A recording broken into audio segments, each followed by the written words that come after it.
Hi friends, are you here because you're trying to figure out what you want to be when you grow up someday and you're maybe 30, 40, 50?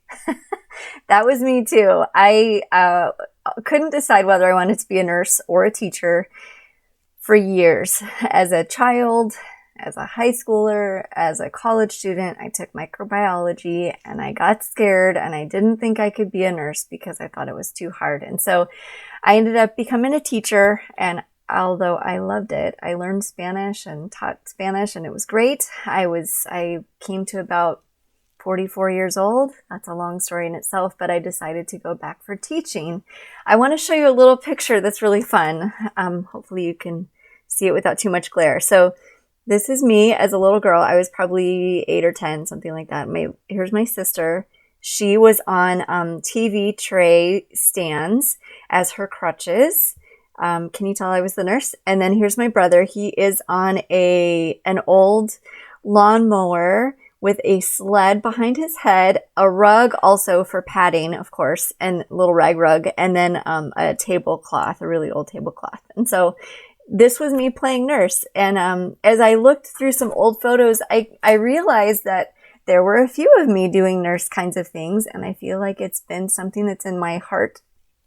It's been in there for a really long time. And so, but honestly, it took some soul searching to get there, to find it, and to realize that I could still do it. It wasn't too late, even though I was in my 40s. So the purpose of this video is to just help you find what that is, what that passion is in you, to not let go of your dream, to pursue your dream and go for it, because it's not too late. You might have to tweak your dream just a little bit to figure this thing out, but you can do it. So I just want to give you some ideas on how to find out what that is. So I want you to close your eyes. This might sound really cheesy, but just close your eyes for a minute. And I want you to remember what it was like to be 8 or 9, just like my photo. So think of a good day. I don't want to think of a bad day, anything traumatizing. So just look past those memories if you have those. But think of a good, happy day where you just felt fulfilled and warm and like it was just living the dream kind of a day as a child. You know, a moment in childhood where you just relished it. Were you inside? Were you outside? Were you drawing? Were you writing? Were you playing? Were you jumping? What were you doing? What did you play? Did you play teacher? Did you play nurse? Did you play businesswoman? Did you have a lemonade stand? Were you an athlete? Was it about movement? Were you inside tucked in a corner, crunching numbers? What was it that you were doing? So I just want you to think about that for a minute to kind of figure out who you are, who you were, who you might need to return to becoming. That sounds kind of funny to say that, but I think you might get my drift there. The other thing I want you to think about is think about some of your past experiences where you felt very fulfilled. Maybe something you did where you were volunteering. Maybe something you did for fun. Maybe a favor you did for a friend. Maybe a job you really loved. Maybe it was a team that you just enjoyed so much. What was it? What makes you feel good, warm, happy? You feel like you're skipping out of the building because you just feel so happy. Maybe that you helped somebody, or you made a decision, or you solved a problem. What is it that just makes your heart skip a beat, where you love life because you just feel good about it? What is it? Think about that. This is big, right? This is really big. You're going to be fine, but it's a lot to think about.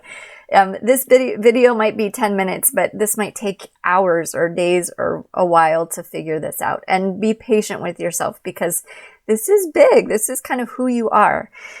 All right. So another idea is to ask somebody in your life who knows.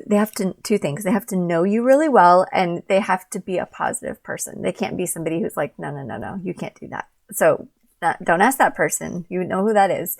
Think of somebody who's positive. So my sister told me, I think you would be a good nurse because you like to touch people, which sounded really funny to me because I thought, doesn't everybody like a hug? And then I realized, no, not everyone loves hugs as much as I do. And so, and she's right. I don't mind touching people. I touched a man the other day on the head who was about to pass away 3 hours later. This was crazy. This is stuff I'm learning in nursing school, right? But I didn't mind that. It felt natural to me to do that. Somebody's crying. I want to hug them. Like they they need a hug.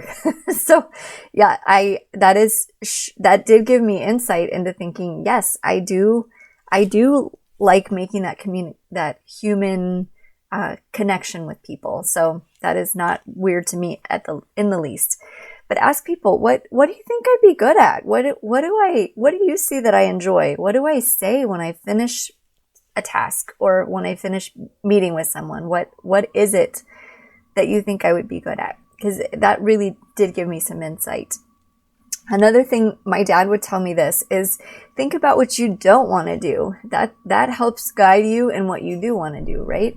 If you hate being outside, then maybe forestry is not for you. I'm just kidding. If you don't love math, don't go for accounting. If you don't love sitting at a desk, maybe a business degree of some kind is not for you. If you like walking around, that is good to know.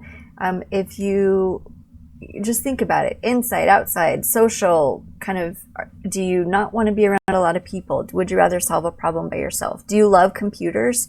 Do you hate computers? I mean, all of these things are good for you to kind of sort out what your passions are and what you do not want to do all day, because we don't want you to be stuck in a job that you hate.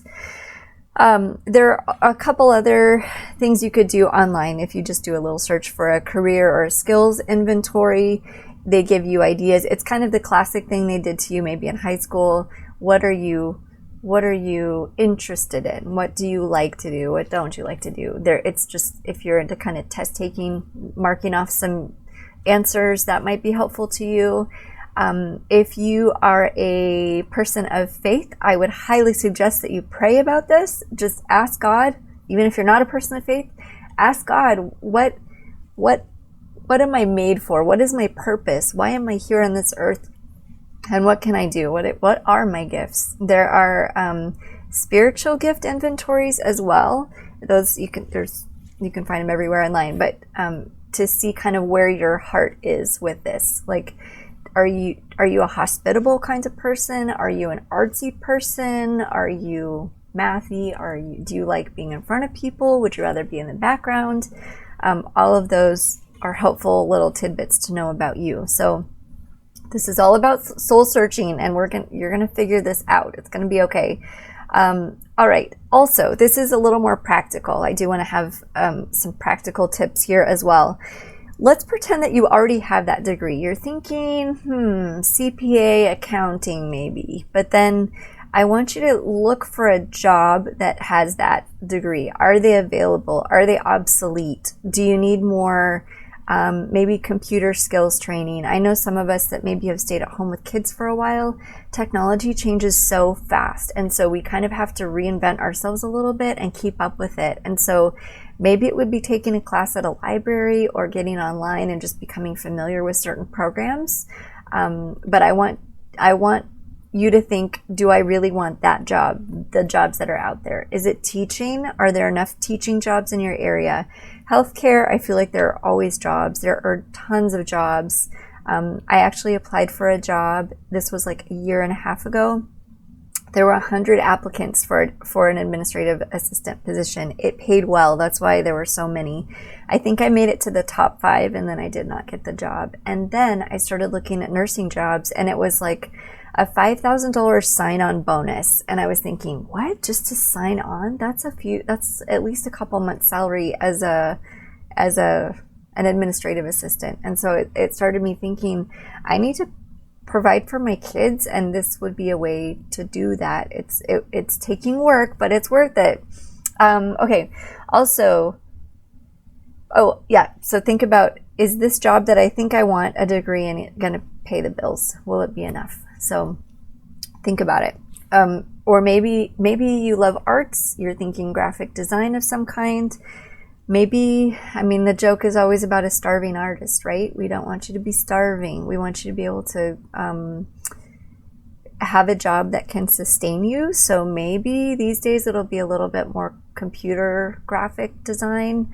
And I'm sure there are jobs for that. But make sure you look what you're getting into before you sign on the dotted line to take those classes.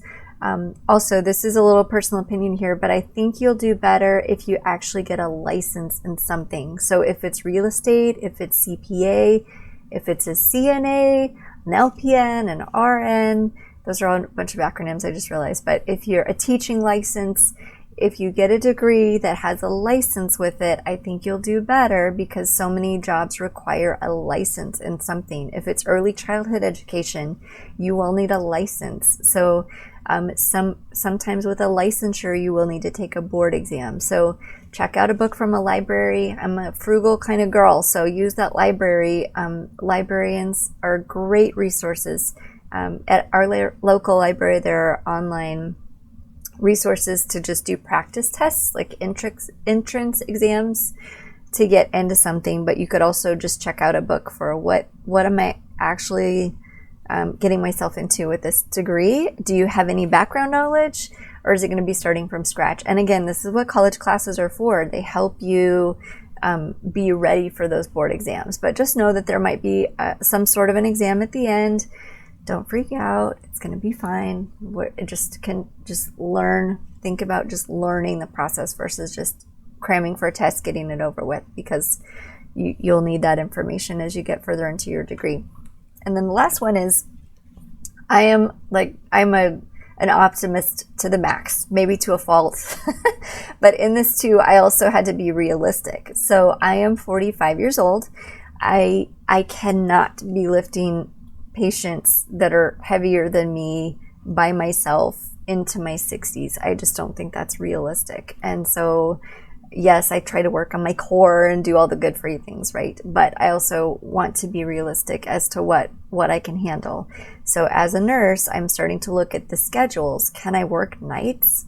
I don't know. There are nights I can't stay awake past 9 o'clock at night. And so I have to be realistic and honest with myself and thinking, okay, what can I handle? And if you're 50 years old right now and you are thinking about getting a PhD, that's great, but those take a long time. And so you kind of have to think about, what degree can I get with the amount of time that I have in my career that's remaining? And so maybe I'll do hospital nursing for 10 years and then be a school nurse for 10 years, and that would put me into my 60s. So I'm just trying to be realistic also with the jobs that I'm looking at and the jobs that I would accept, the jobs that I need to train for right now. So anyway, those are just some practical tips. I hope this was helpful to you.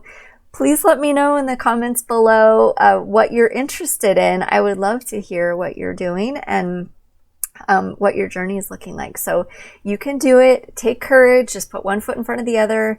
No analysis paralysis. We can't do that. We're going to just start moving forward. I'm in the process of making more videos now just to encourage you along your way, because I feel like we got to look out for each other and we need to encourage each other, because it can be a hard road, but it's worth every step. So keep up the good work. We'll talk to you soon.